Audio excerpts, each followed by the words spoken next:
The Runaway Wife is a tragic romantic novel about the life of a fallen Muslim girl. This is also the story of an Egyptian prostitute who fell in love with one of her clients who changed her life for the better. It was written in English and translated into Arabic by Dr. A. Ahmed. Copyright. All rights are reserved. No part of this book may be reproduced, stored in a tribal system, or transmitted in any form or by any means without the author's prior written permission, except by the reviewer, who may accept brief passages from the review for printing in a newspaper, general magazine, school journal, or a university article. All characters in this book are fictitious, and any resemblance to real people, living or dead, is purely coincidence. Chapter 15. For some time, Hafiz noticed that Ikram no longer drank alcohol as much as she did before. She was more immersed in the events of her past life than drinking liquor. However, he saw a sudden change in her eyes when that pivotal moment arrived in recounting the memories of her past life, full of surprises.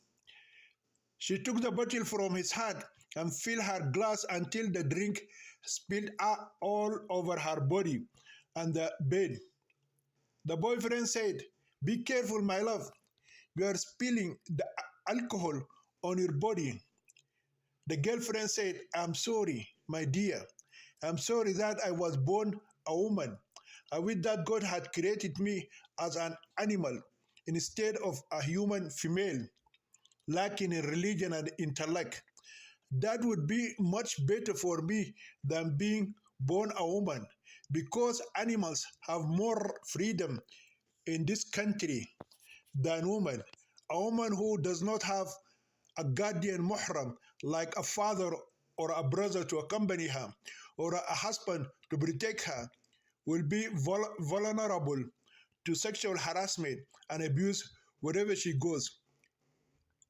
Men in this patriarchal Islamic society see in women only their bodies. They think that every girl who walks in the street without a man to protect her is a fallen woman. No matter what a woman does, she cannot change this concept. A beautiful young woman like me, without a man to protect her, is just exposed flesh and an open pussy, and every man wants to devour her flesh and rape her. On that day, the angry student Amira Habiballah forced me to leave the good people who were willing to protect me and help me secure an honest job and permanent safe housing. When I escaped, I found myself once again wandering the streets of Cairo aimlessly. Once I left her fiance's Munir's family. I went to the institute where I started my vocational training and lied to the manager. I told her I changed my mind.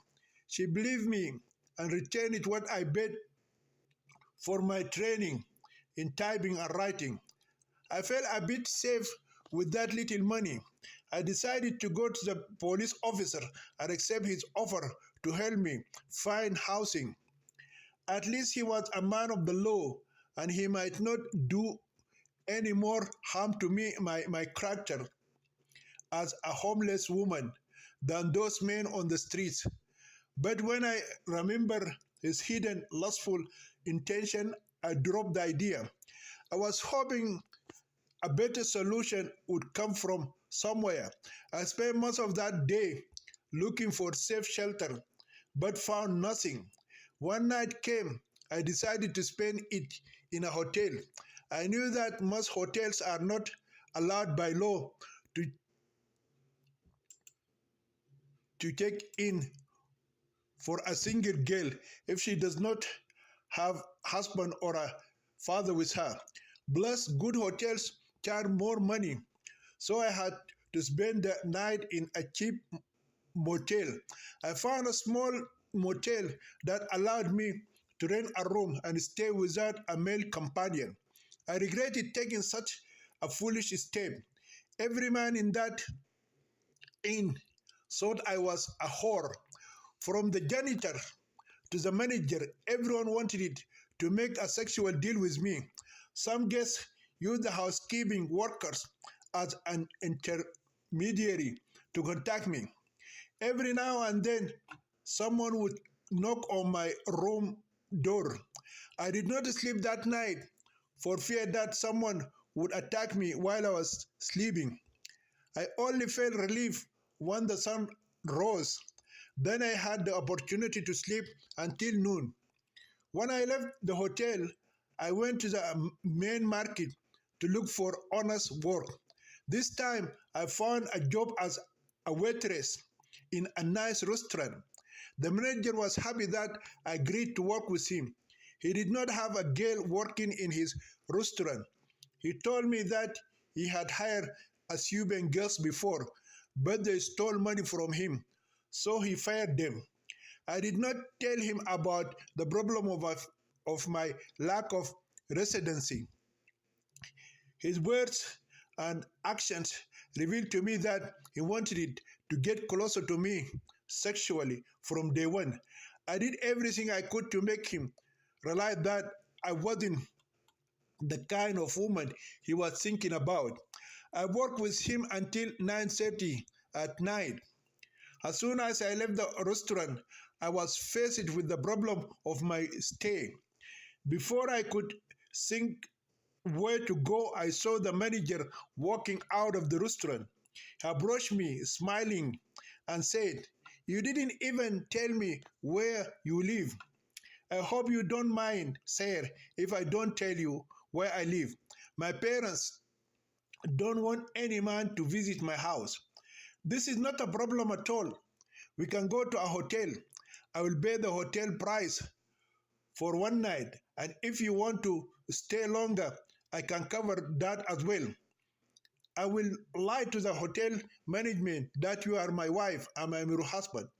I'm not a bad girl, and if you talk to me about this again, I won't come back to your restaurant. I promise I'll pay you more money for your work. And now also whatever you ask to have a good time with me in a hotel, I can give it to you. If you had a sister, would you want her to sell her body as a whore for money to men? I'm an unmarried man. If you want to be my girlfriend, I'm open to that. I don't want to be your friend. Do you have a secret friend or other lover? This is none of your business. Please let me go. Play this dirty game of preserving your honor with someone else. I know life more than you do. What do you mean by this, sir? Ever since I saw you, I knew what kind of a girl you were. What do you know about me? Listen, Ikram, if you want to continue working with me in the restaurant as a waitress, you must be willing to be my friend and please my customers. I know a nightclub where I can mediate for you to work as a belly dancer and earn millions of Egyptian pounds in a short time.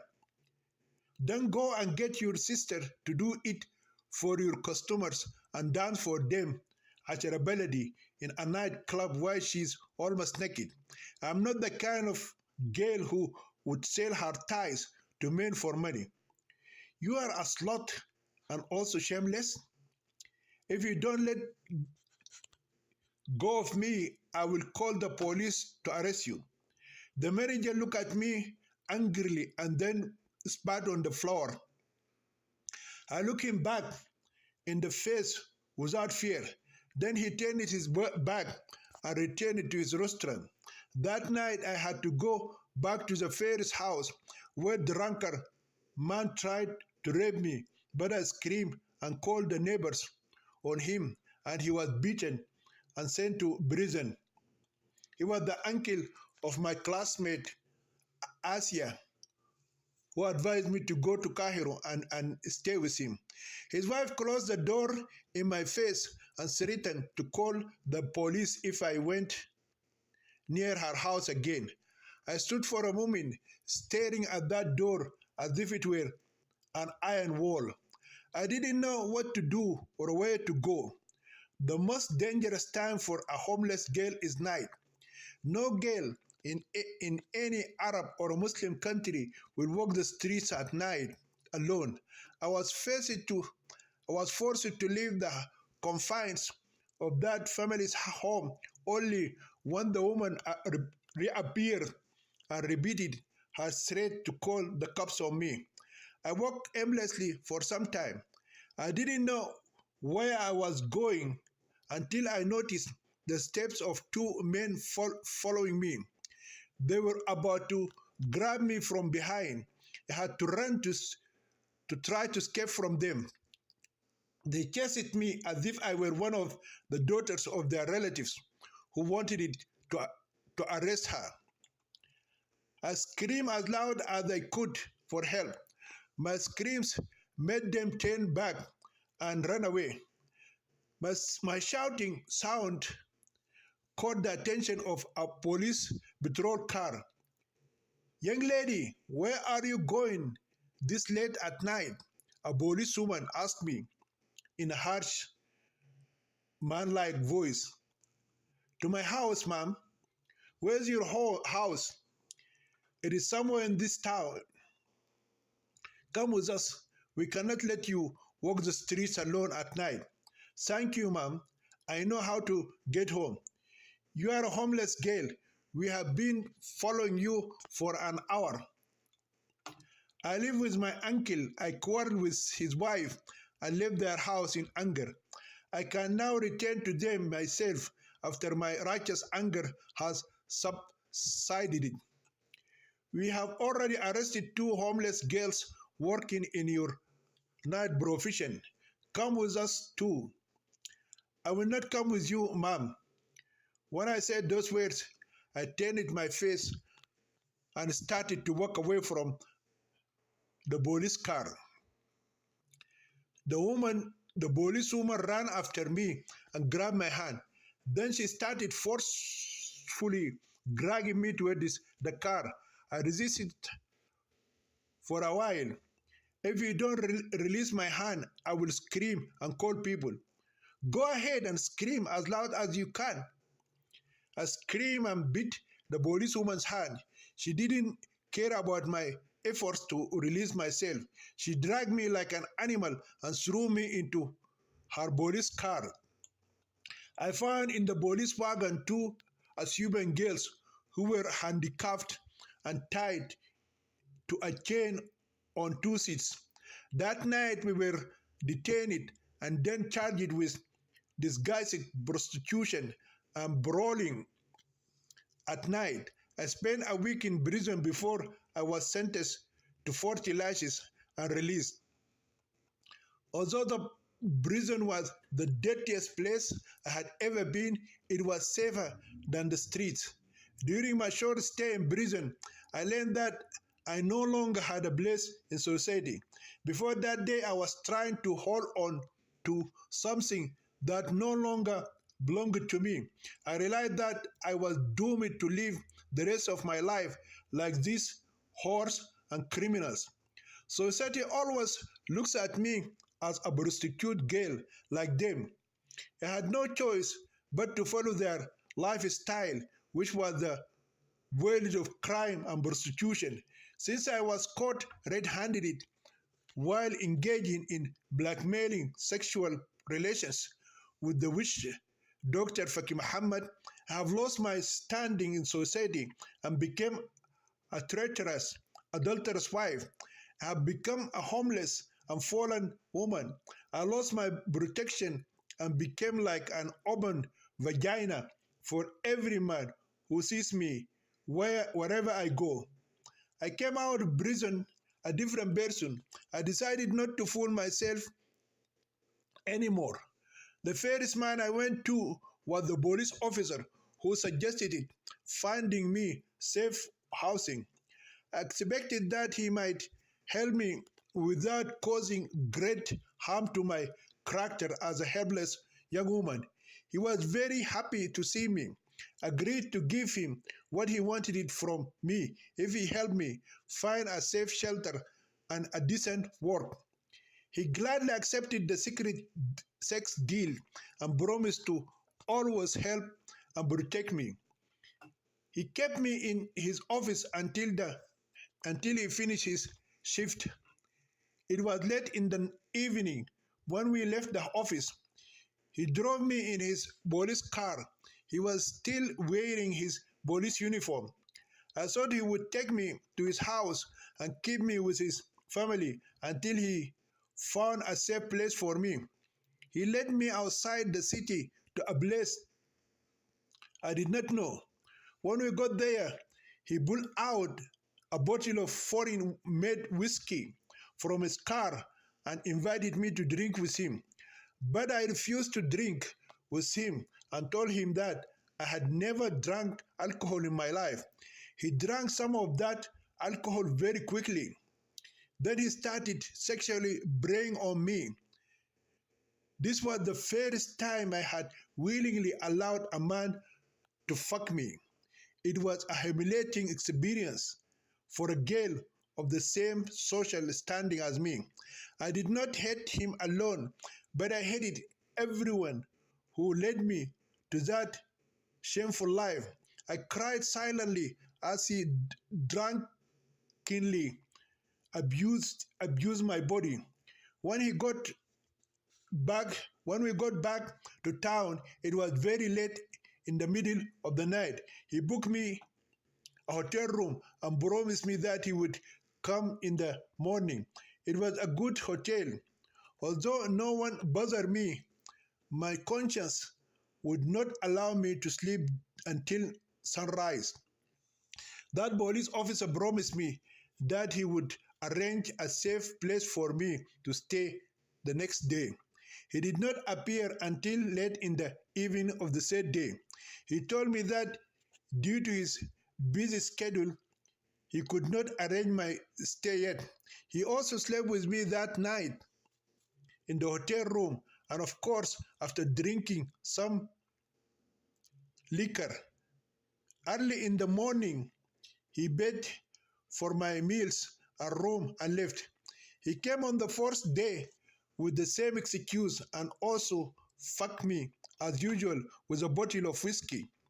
I began to doubt his promises. I felt that he was treating me like a Shiite Muslim girl who had entered into a temporary enjoyment marriage, which is called halal, which is called muda marriage. On the fifth day, I told him that if he did not arrange a safe place for me, an honest job, I would not allow him to touch my body again. That evening, he became very angry with me because I refused to sleep with him. So he got into a drunken fight with me and even slapped me on the face and left. On the sixth day, the hotel manager informed me that the police officer who brought me had paid the bills for the days I stayed with them and canceled my room reservation and demanded that they expel me. So the manager told me if I had to continue staying at the hotel, I would have to pay for the room in advance. I called the police officer to confirm what the manager said. He told me that he tried hard to find safe housing for me, but no one in the city was willing to rent his place to a young single girl who had no husband, family, or a muhram man like her father or brother to stay with her. Before I could talk to him further, he hung up. Chapter 16. I was a very naive Arab girl, a wayward Egyptian young woman, and a foolish Muslim wife. I didn't learn from my first mistake with the police officer. I left the hotel and went to the restaurant manager, whom I had worked with before. I asked him to offer me the same job and help me find shelter. On this basis, agreed to fulfill his sexual request. He was very happy when I yielded to his lustful, animalistic desire. He agreed to hire me again as a waitress and promised to provide me with temporary housing.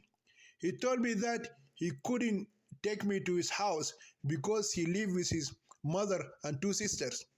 He claimed that he was not married. He allowed me to sleep in the restaurant until he could find me shelter. When the restaurant closed at night, he would sleep with me before going home.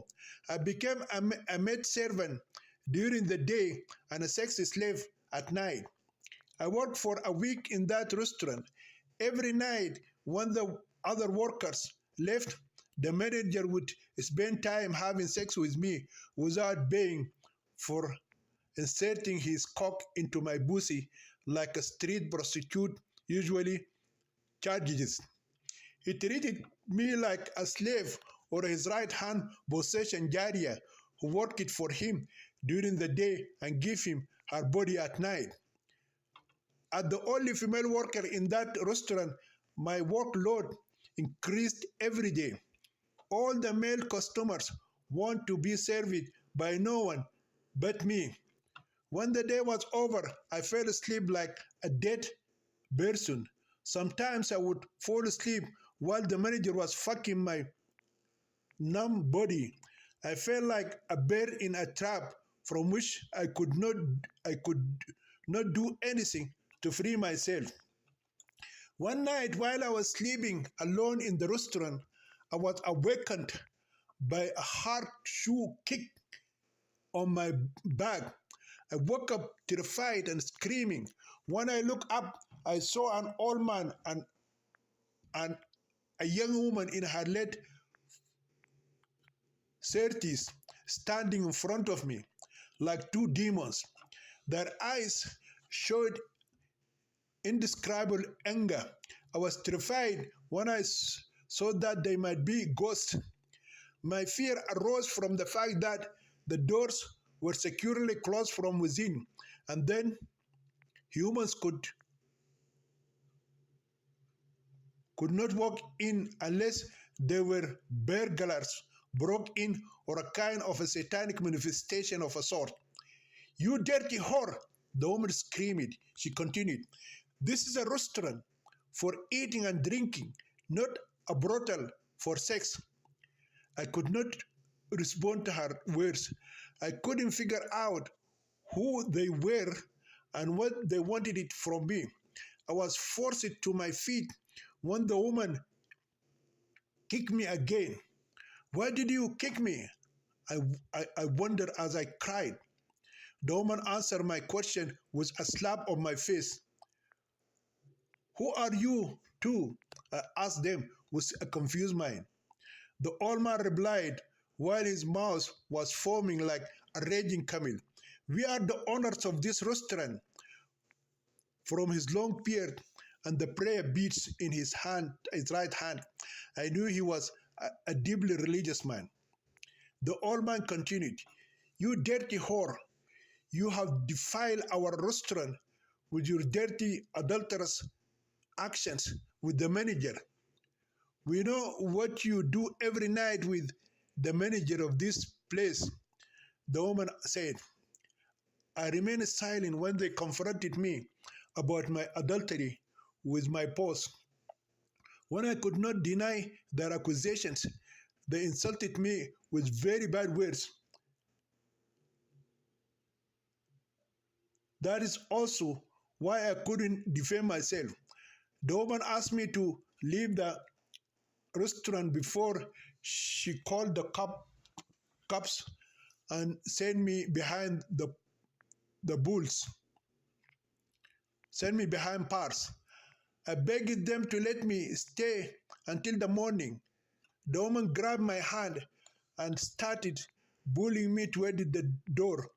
"Go to the streets or to the house of the manager who has sex with you without an Islamic marriage. If you come near this restaurant again, we will hand you over to the police like a dirty whore." The woman continued as she pulled me to the door. She spat on my face and then slapped me on the cheek before pushing me out of the restaurant. Her old husband also kicked me in my buttocks with his shoe until I fell upside down. It was very late at night when I was kicked out of my temporary shelter.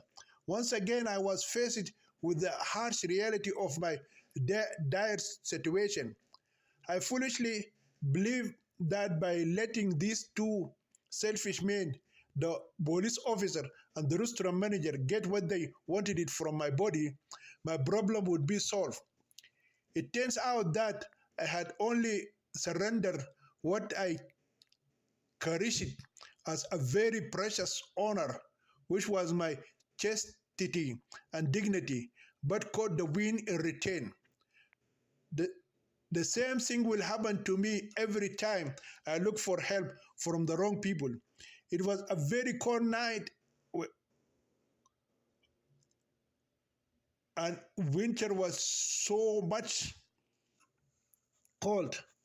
I didn't have any money. I left my bag and purse inside the restaurant. I was afraid to return to the angry man and angry woman to get my purse and money. I guess that one of the workers informed the restaurant owners about my illicit relationship with the manager. I cannot blame them or the workers. The manager stayed behind every night when everyone left. It wasn't hard for them to guess what we were doing every night. Maybe the manager bragged openly about his sexual relationship with me. No Egyptian girl of my age and marital status would agree to work as a waitress in a male-only restaurant and sleep there at night. I didn't know where to go at such a late hour at night. The restaurant is located in the middle of the main market. I knew I would encounter police officers sooner or later. I crossed the road and entered a dark corner and decided to sleep there while I was alone like a stray dog. I looked for a place to hide to protect me from the cold and the police. It was a narrow, dark, and dirty corridor where I took refuge. I found a small piece of old wood and sat on it. I was shivering and shaking from the cold. My teeth were making a noise as they chattered. I thought I might freeze to death if I didn't get a blanket or a room to sleep in. While I was thinking about what to do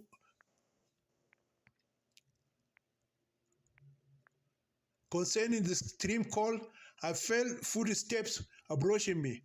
I raised my head and looked up. I saw two policemen approaching me.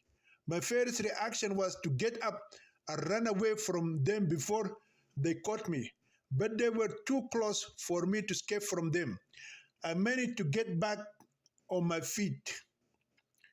"What are you doing here, you stray young woman?" someone asked in a hoarse voice. "Nothing, sir," I said with cold, trembling lips. "I'm waiting for someone to pick you up to fuck your pussy in the back seat of his car, right? I'm not a bad girl, sir. Why are you wandering around the market this late at night?" Before answering, the other policeman asked me, "How did you get here?" "I came by bus." "No bus comes here at this time of night. The last bus came and left 2 hours ago. I've been waiting for another bus ever since, sir." "Where is your house?" "I got into a fight with my father and ran away." "Where are your parents?" "My father wanted to murder me in an honor killing, so I ran from him for my life. What did you do for your father to slaughter you for honor?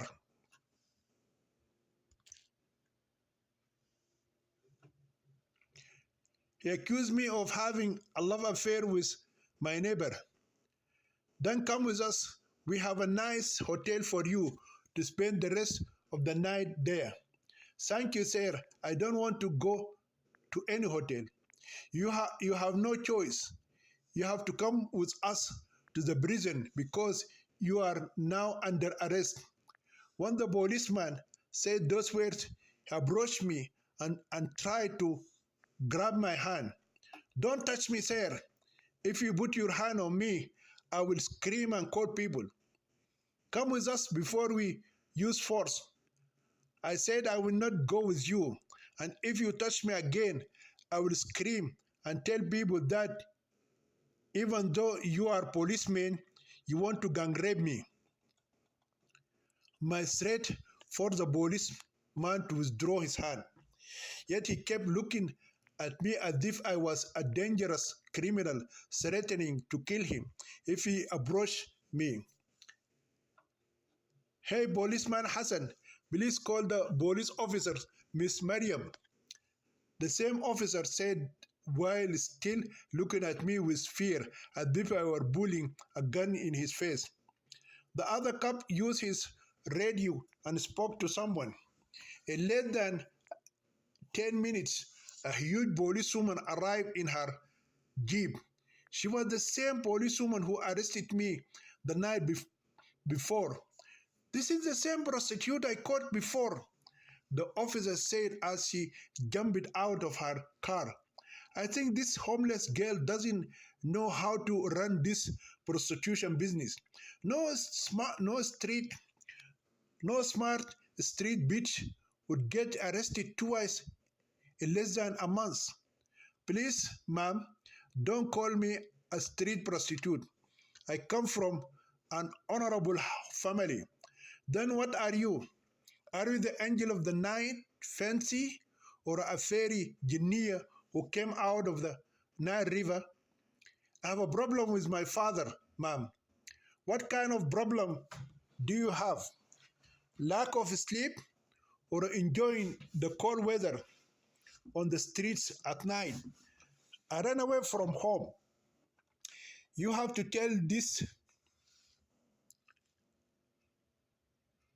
to the court judge about your family problem and try to convince him that you are a street girl who is homeless at night and has no shelter.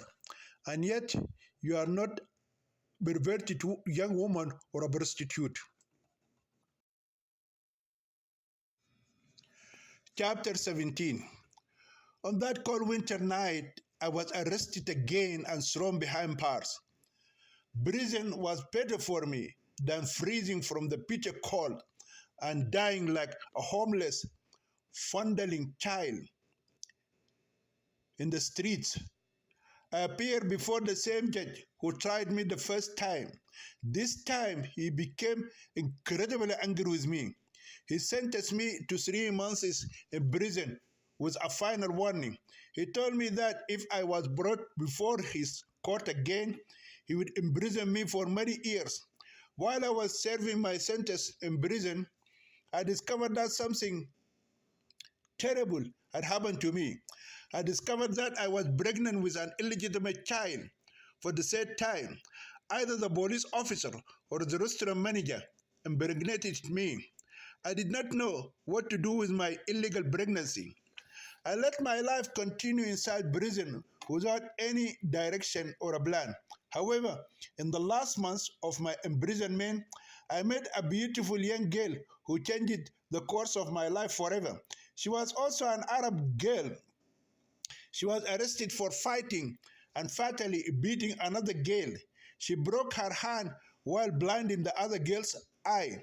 At first, I was afraid of her, so I avoided her friendship. After a few days, I started to love her. She is very kind and loving, and her good personality reminded me of Nadia, Munir's sister, Amir's fiancée. What is your crime? she asked me while smiling. I was arrested twice for wandering the streets at night. Why don't you have a specific place and work there? Before I could understand or respond to her question, she continued, this way, you will make more money, more of on the streets if you run away from the police officers. You will be raped or robbed by a crook or other criminal. But I am not a bad girl. I wanted to explain the misunderstanding to her, but she ignored me and continued talking. I knew a girl who was raped, robbed, and killed in the street at night. But I'm not a whore, I shouted angrily at her. Then why were you wandering the streets at night? She asked me as a challenge. I had no shelter because I ran away from home. This is how I started my life as a homeless girl. I ran away from my parents because they wanted it to murder me in an honor killing. At first, I tried to live a good life and find an honest work to do. The first problem I faced was shelter. The second problem was I didn't have the money. I went from house to house like a beggar. Everywhere I went, men tried to rape me, and women threw me on the streets. No one believed that I was an innocent girl. I worked in the market, but every employer wanted me to provide him with sexual services in exchange for hiring me. Although at times my circumstances forced me to satisfy my employers sexually, none of them could solve my problem. They used my body for sexual pleasure and to try to satisfy their insatiable lust that even the fires of hell cannot satisfy. One day I was sleeping in a hotel or a hostel for homeless women, and the next day inside the restaurant or a store. Every now and then I get thrown and sent back to the streets where I came from. I sat and listened to the story of that pretty girl who was my fellow prisoners, as if I were listening to myself. I felt as if she was reading my thoughts, recounting my memories, and telling them to me. Once she finished telling her sad story, I said to her in a low voice, "This is exactly what has happened to me so far." She said very seriously, "I believe in you, Ikram. So listen to my advice and don't try to deceive yourself anymore. You cannot live as an honest girl like you were before. Trust me, dear, you will not be able to return to society. You cannot change your past, but you can control your present." "But I don't want to be a whore," I said to her as I read her thoughts before speaking about them. Who among us wanted it to be a whore? All of us whores were forced into this. We are the victims of our cruel Islamic society, which blesses the honor of the family between the two legs of a woman. But I cannot imagine myself having sex with 10 men in one day. You are just repeating the same words I used to say before I became a prostitute. I would rather die than become a bitch. You can overcome the remorse of your conscience and the torment of your emotions. Just one cup of alcohol every day will solve your problem.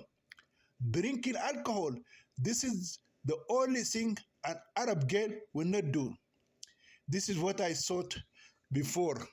But if you want to get into this business, only drinking alcohol beverages can't help you. When a Muslim girl drinks alcohol, she will do anything. Anything like what? You mean having sex?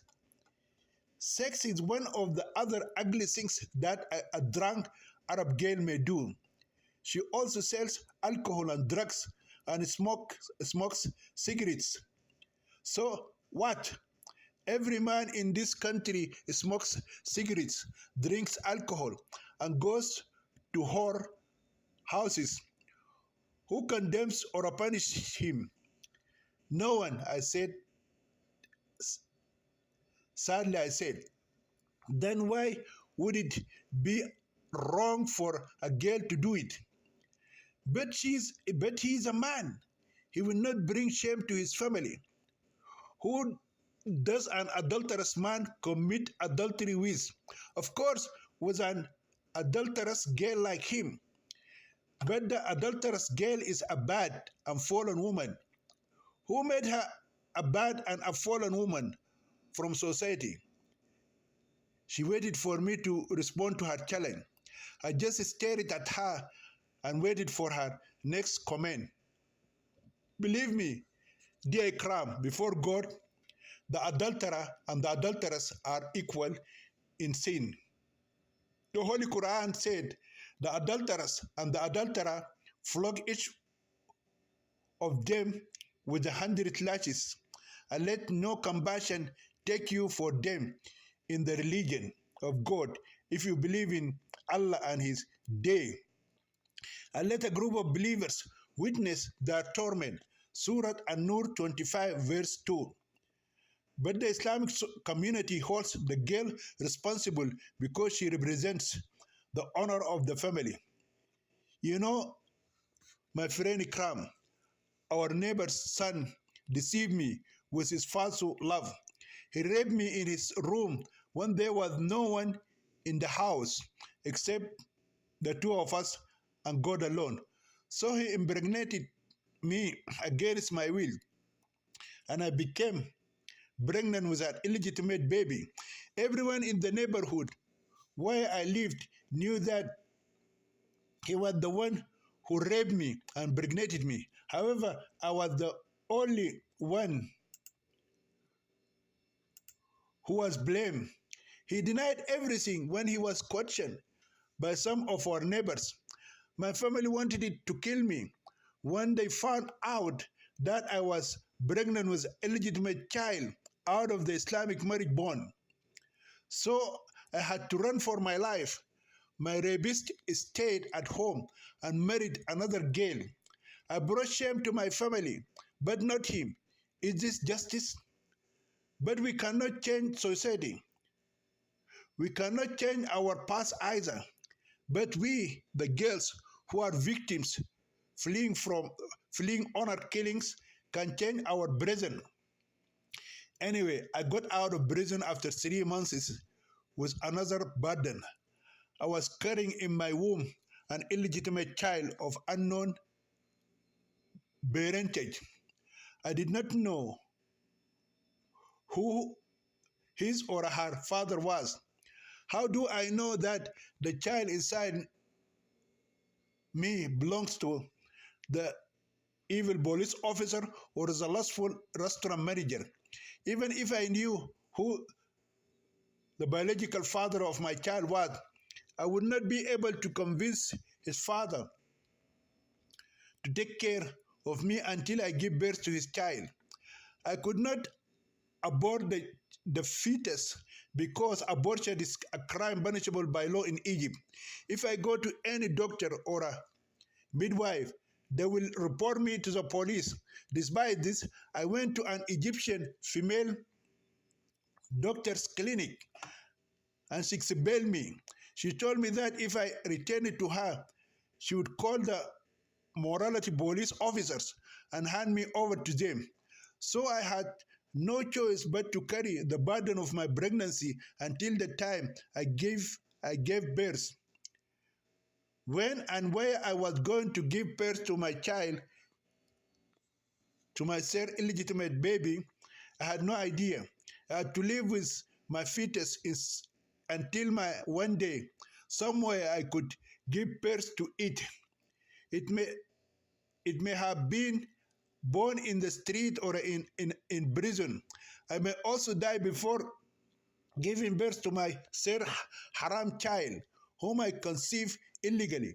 Nothing in my life was certain. While I was in prison, I received advice from two women. One of them was my Arab friend who advised me to start the so-called prostitution business. She gave me an address and a letter to a BIM lady who she thought would help me. She told me not to mention anything to her about my illegal pregnancy. The second piece of advice came to me from an elderly African woman who was in prison with me. She was from the south of Sudan, and she said she was in prison because she used to make forbidden local liquor called aragi and sells it. She said that she knew of a factory that employed women and provided them with housing. She also told me that the workload is heavy. I decided to try working in a factory first. I still had a glimmer of hope that I would find decent, honorable work and shelter. When I was released, I had no money to travel by bus from the prison gate to the factory. I covered the distance on foot. It was a very hot and sunny day. It took me 3 hours to get to the factory. As I walked, I took shelter several times under the shade of trees and the walls of houses. I was sweating terribly. When I arrived at the factory office, I was so exhausted. The head of the factory was a woman. She hired me the same day. She advised me to be wary of my male co-workers, so she believed they might try to rape me. She knew that my age and beauty would attract their attention. She told me that most of the women were middle-aged and none of them were Arab. They were Zunuj, or a Negro woman who came to Egypt from poor African countries. When she finished teaching me how to behave and be careful, she took me inside the factory and assigned me to work. The work I did that day was baking some products. It was very hard work. We worked it while standing. Most of the women were strong. Most of them were refugee immigrants originally from African countries. The factory was divided into a section for men and a section for women. There was no fence or a railing separating us from the men. We could see each other through the small space that separated us. None of the men were Arab either. They were all Zunuj, blacks, who came to Egypt from some poor African countries. They wanted it to work in the Arab country of Egypt so that they could find a way to be smuggled by human traffickers across the Mediterranean Sea to the shores of Europe. They all kept staring at me because I was the only white Arab girl among the black African women. I was too afraid to look at their faces. I felt their lustful eyes burning my skin like sunlight. We worked until 6 in the evening. I was lucky enough to feel a half shift on my first day. When work ended, the supervisor asked me to follow the woman to the dormitory. It was a small space set up in an old section of the factory. The factory provided only pillows and blankets. The men occupied the other half of the dormitory. We are separated from them by a zinc wall. We could hear their voices coming through the zinc barrier. That barrier, even a dog jumping through it could break it and attack us. The African men spoke different languages. African women were also engaged in speaking their mother tongue. I felt like an Indian foreigner in that crowded residential area. I only know Arabic, and none of them spoke the language I know.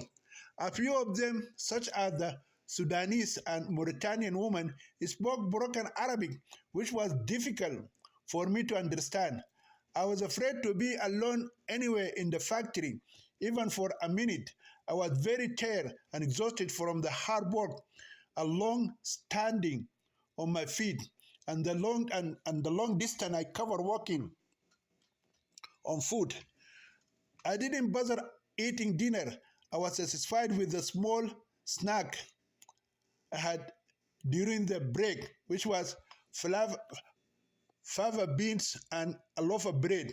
Every organ in my body was in pain from the severe pain that I felt in every part of my body. As soon as I placed my exhausted body on the hardwood floor, I fell asleep. I used the pillow and blanket as bedding because we didn't have beds to sleep on. The blanket was full of lice and ticks, but I was so numb that the bites of those blood-sucking night bugs did not prevent me from sleeping. The mosquitoes were in the millions, but the blanket served as a night mosquito net for me. I don't remember what woke me up in the middle of the night. I thought I hear some sound of someone moving in the dark tunnel-like mass grave. I was too terrified to look for the source of the noise. I convinced myself that I had dreamed the sound happened. All the African women were asleep. Some of them were snoring through their flat noses as if they were dogs howling in the dark middle of the night. I could also hear from a close distance the howling of foxes, wolves, and hyenas, and the barking of stray dogs. My heart was becoming filled with panic. I was shaking, sweating, and breathing hard due to the lack of ventilation and taking a lot of bad breaths. The dormitory was dark at the mass grave in which men and women were buried alive. The woman's war in the prison was 1,000 times better than that dark cave. I couldn't see anything around me. I tried to close my eyes and sleep, but I couldn't. I felt a strong urge to go to the toilet to urinate. I resisted the idea of venturing out on my own at such a late hour of the dark night, but the desire was so strong that I felt like I might pee inside my underwear. I hoped that one of the women would wake up herself so I could ask her to accompany me to the toilet. I was afraid that any tired woman would get angry if I woke her up and asked her for help. Not knowing her language may make communication with her more difficult. I struggled for a while with the urgent need to urinate. When I couldn't hold my urine any longer, I decided to take a risk. I knew the woman's restroom was on the other side of the factory.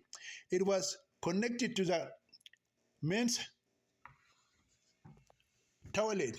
The two toilets were separated only by a short wall made of cardboard. Any man can jump over that wall and attack any woman who dares to come there at night. I didn't need to cross the men's dorm to get to it. It was on the other side, opposite the woman's dorm. I was carefully holding my breath.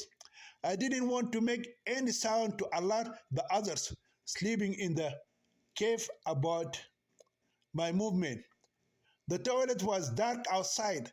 I was afraid to turn on the lights.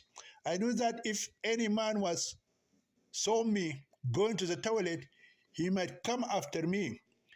He would rape me like a dog preys sexually on its female doggy in the oven.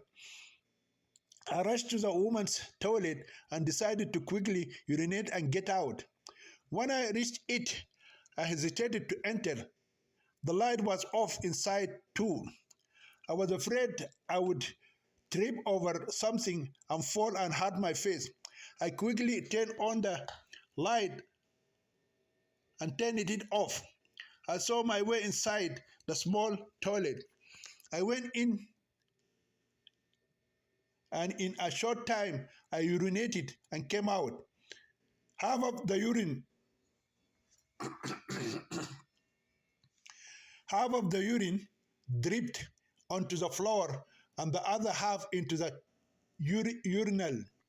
I was very relieved when no one hurt me while I was inside. Once I get out, I decided to go back to the dormitory. Instead, I bumped into a black figure who made me like a ghost outside the toilet. I was paralyzed and couldn't scream. I thought I had bumped into a ghost, goblin, or a demon, or a zombie. The black monster hit me like an electric shock. It took me a few minutes to get over my panic. By then, he closed my mouth with one hand, and his other hand wrapped it around my body. He held me tightly to his body as if he wanted it to break my bones while I was alive. I couldn't resist or scream for help. He was a big, strong Negro man, like a Roman gladiator who bounced on a stray deer. He forced me to the ground while his hands grabbed my body and closed my mouth.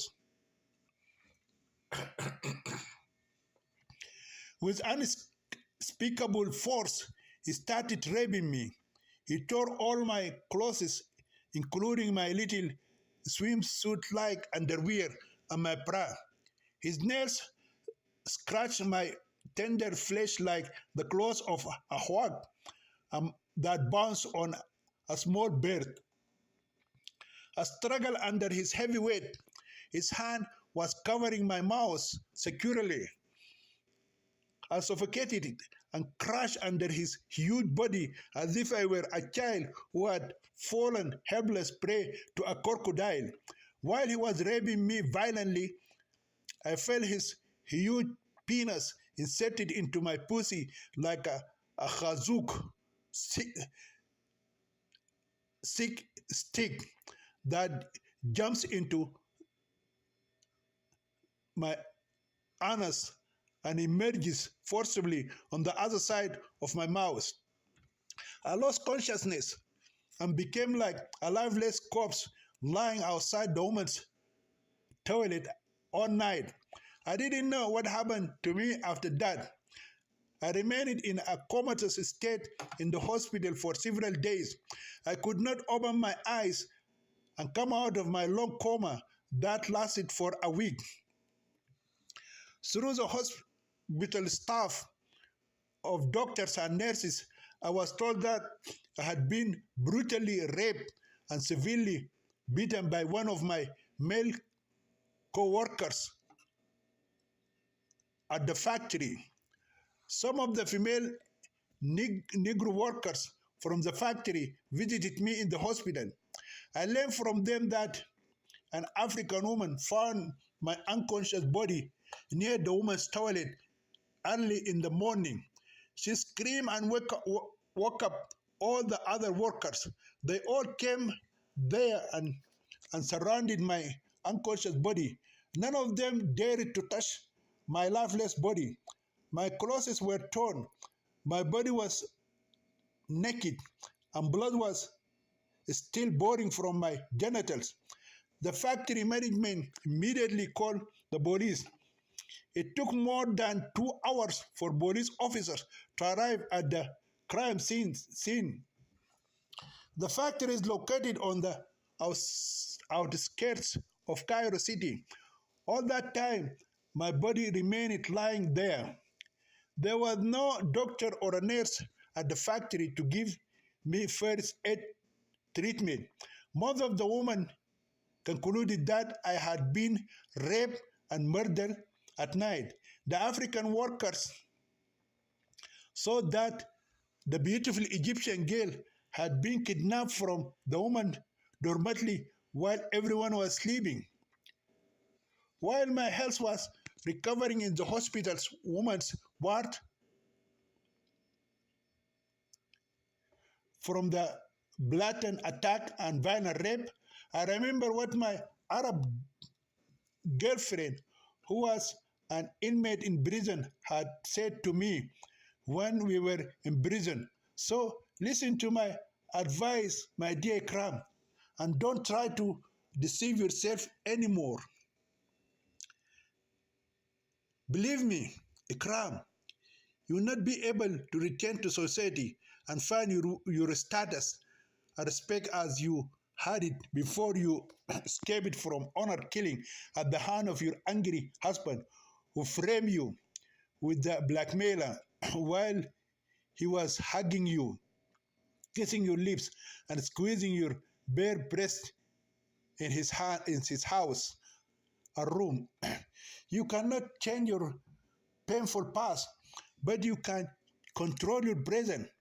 Her words were a prophecy that needed it to happen in my life, and I was destined to fulfill it.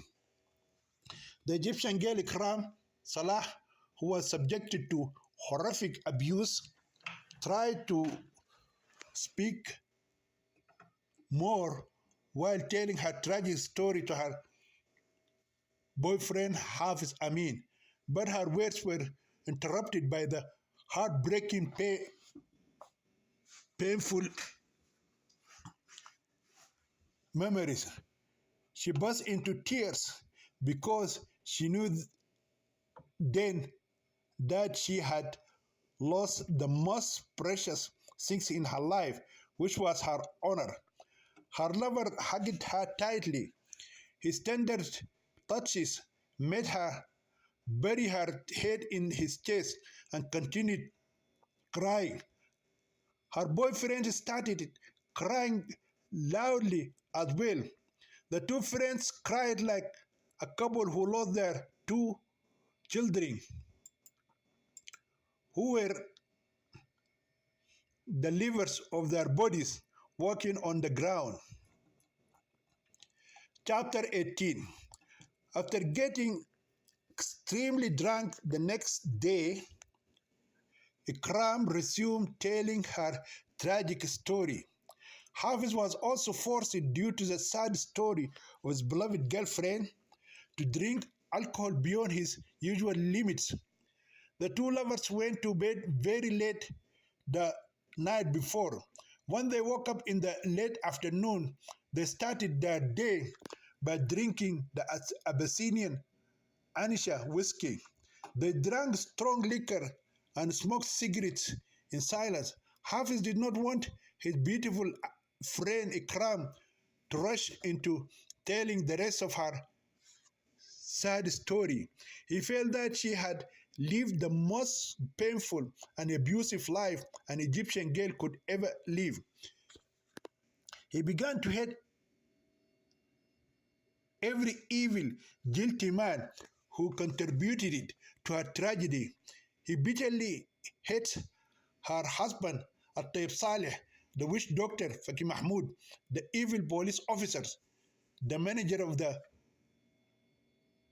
restaurant, and the other men who raped her and devoured her body like rabid dogs when she became a prostitute and addicted to alcohol. He even hates her former friend Nabila and her neighbor Taiba, who took her to the evil rapist quack witch doctor Faki Mahmoud. He wished to lay his hands on them and kill them one by one. None of these evil men and women deserved to live. He even began to hate her infidel Christian lover Gabriel Girgis. If he had been a true and honest friend, he would have convinced her to leave her Muslim husband and run away with him. They had to flee outside the Islamic world, cross the Mediterranean Sea, go to Europe, and then live in cohabitation without marriage because Islam does not allow a Muslim woman to marry an infidel man. Unfortunately, her Christian lover only enjoyed her beauty and sexy body and disappeared from her life. He must now have married an infidel, uncircumcised Christian girl like him, and they had sons and daughters. Ikram was able to read the agitating thoughts and boiling righteous wrath in the eyes of her saving angel Hafiz Amin. She looked at his face for a while before saying thoughtfully, "But I don't blame any of these people who tortured and abused me. The real culprit and criminal who must be condemned in the strongest terms is our Islamic society, our abrasive Arabic society, which drives its rules and laws from Islam, is the one that gave men an indisputable and unchallengeable authority to the slave woman and mistreat them. We live in a society where misogynistic laws are created to protect men and mistreat women. As a woman, I discovered that I live in a land where the laws are not fair to me. Yes, my sweet Ikram, you are absolutely right. Yes, my dear Hafiz, our Islamic religious laws have held me responsible for my illegal pregnancy, which was the result of coercion rather than consensual sex. I was left alone to struggle with my shame. For 9 months, I carried the fetus inside me as if I was a pregnant whore with a scandal for everyone to see. Everyone saw me carrying the illegitimate child in my big belly and, condemned me as a fallen woman. None of them showed mercy or tried to listen to my story and find out if I had committed adultery willingly for money as a street hooker or I was forced to do so. When I got out of the hospital, I went to the police officer who I accused of taking advantage of my helpless situation and raping me. At first, he showed interest in me and apologized for slapping me in the face when he was drunk in the hotel. He told me he was trying to contact me after I spoke to him on the phone. I told him I had been locked in prison all this time. I did not tell him about my adultery with the restaurant manager. Then I told him that I became pregnant by him. "I cannot be your child's father," he said anxiously. I lied to him and I said, "No one touched me except you." "You have to be kidding me, Ikram. I cannot have a child. I don't have a baby yet. I've been married to my wife Sakina for 7 years now. All the sexologist doctors said the problem was me and not with my young wife. So how did I get pregnant by you? You are lying to me. I'm sure you had other men besides me. When I had sex with you for the first time, I did not find that you were a virgin girl, but rather your pussy was already open and big, which means that its hymen had been broken by another man's penis. Yes, I was a married woman and I ran away from my husband when he tried to kill me in an honor killing. But I did not get pregnant by him because I had a barren husband. I'm also a barren husband, and I can give you the addresses of and names of the sexologist physicians who knew that I could not have children. At least help me until I deliver my baby. I don't have the money to help you. My brother got married a week ago, and I spent a lot of money on his wedding. In addition, my father recently died, and I spent the rest of my money on his funeral. Believe me, Kram, I borrowed my salary in advance for 2 months. But sir, I'm a lonely and homeless pregnant girl, and I have no money or shelter. What should I do, or where should I go? God is gracious. Trust in his mercy and repent sincerely, and he will find a solution for you to solve the problem of your illegal pregnancy until you deliver the illegitimate baby from your stomach. Why didn't you talk about God and his mercy when I first came to you? At that time, I had money to help you stay in a hotel, but not now. You didn't help me back then. You took advantage of me, deceived me, committed adultery with me, or rather, you raped me, made me pregnant, and impregnated me with your illegitimate baby. You are a criminal policeman and a selfish man, and you took advantage of your position as a lawman to abuse a helpless girl like me, whom you are supposed to protect from criminals, instead of sexually preying on her. Listen to me, oh you fallen woman, you bitchy crumb. I'm being nice to you so far. Don't let me use the law against you. The law should condemn evil fraudsters like you. I think a bad and worthless girl like you deserves to be in prison for the rest of her life. So if you don't get out of my office, I will send you straight behind bars. Then the wicked police officer threatened me with issuing an arrest warrant against me if I did not leave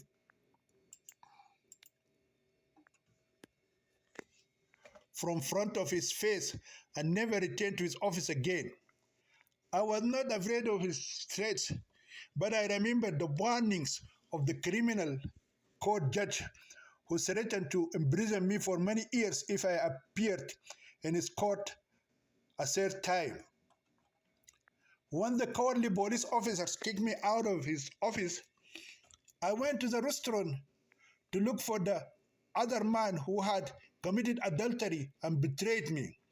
I was told that he was fired at a long time ago for repeatedly committing adultery with me inside the restaurant at night. I got his home address from the new manager. I went straight to his residence. I was greeted by his wife, a fat woman like an elephant. So understood that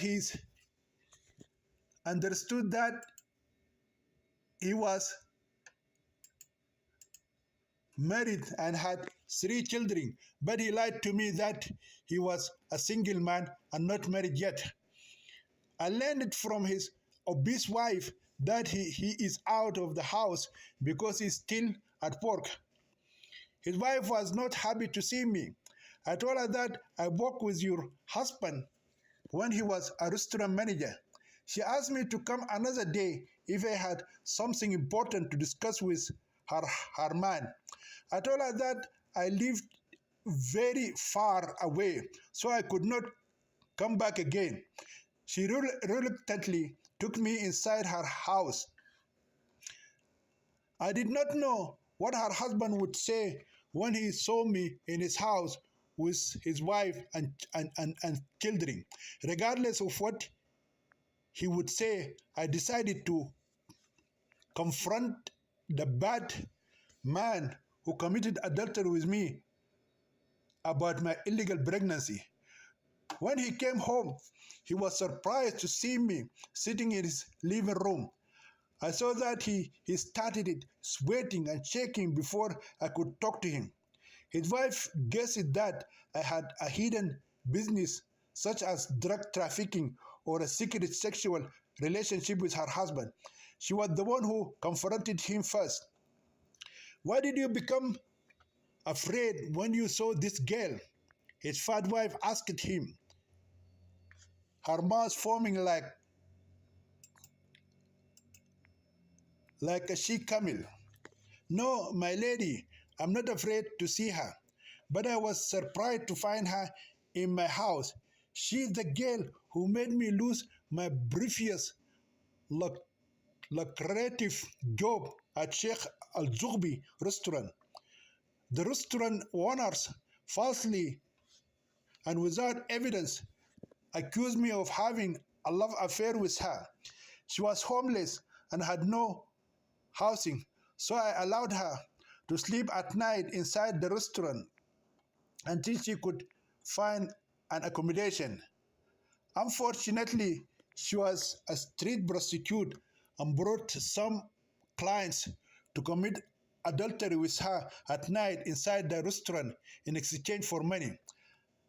I think, my good lady, you know about her problem, and I already told you why I was fired because of her shameful actions. The owners called me the next day and told me I was fired. They thought I was committing adultery with her and sharing the illicit money she earned from fornication with the customers of the luxurious restaurant. Yes, I know about her scandalous story, and you told it to me. But why does this useless street hooker come to you in your house?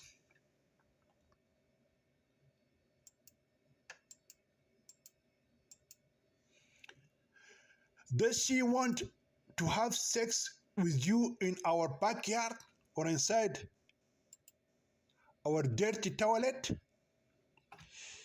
You had better ask her that question. I don't have any sexual relationship with her. I was kind to her and tried to help her once, and I lost my gainful job because of her bad behavior. Now I'm working just as a cleaner in the railway station, and before I was working as a manager in the restaurant of Azobi. When I saw him trying to justify himself through lying and putting the blame of his losing his work on me alone, I opened my mouth and told his fat wife what her unfaithful and adulterous man had done to me. Your husband didn't try to help me, madame. He deceived me by claiming to find permanent accommodation for me. He told me he's a bachelor, not married yet. He committed adultery with me several times inside the restaurant at night, made me pregnant with his illegitimate child, and now I carry his haram baby in my womb. The obese wife didn't believe my words and shouted at me, "You are a fucking liar. I know and trust my dear husband. He would never go for a useless street bitch like you. Why he should go for milk of a street goat when he has a milky cow to fuck for free in his house? Why should he go for the milk of a street goat when he has a milky cow to fuck for free in his house?" The lying husband said to me angry, "Get out of my house before I kick you with my shoe up your dirty ass." His obese wife did not wait for him to hit me on my butt with his shoe and expel me. She grabbed my hand, took me out of her house like an animal, and pushed me into the street. Because of the size of her obese body and the thickness of her fat hands, her violent push made me fall upside down, and my private parts, such as my thighs, hips, and legs, were exposed, and even my underwear became visible to the neighbors and people passing by who gathered around my fallen body outside the doorstep of the house.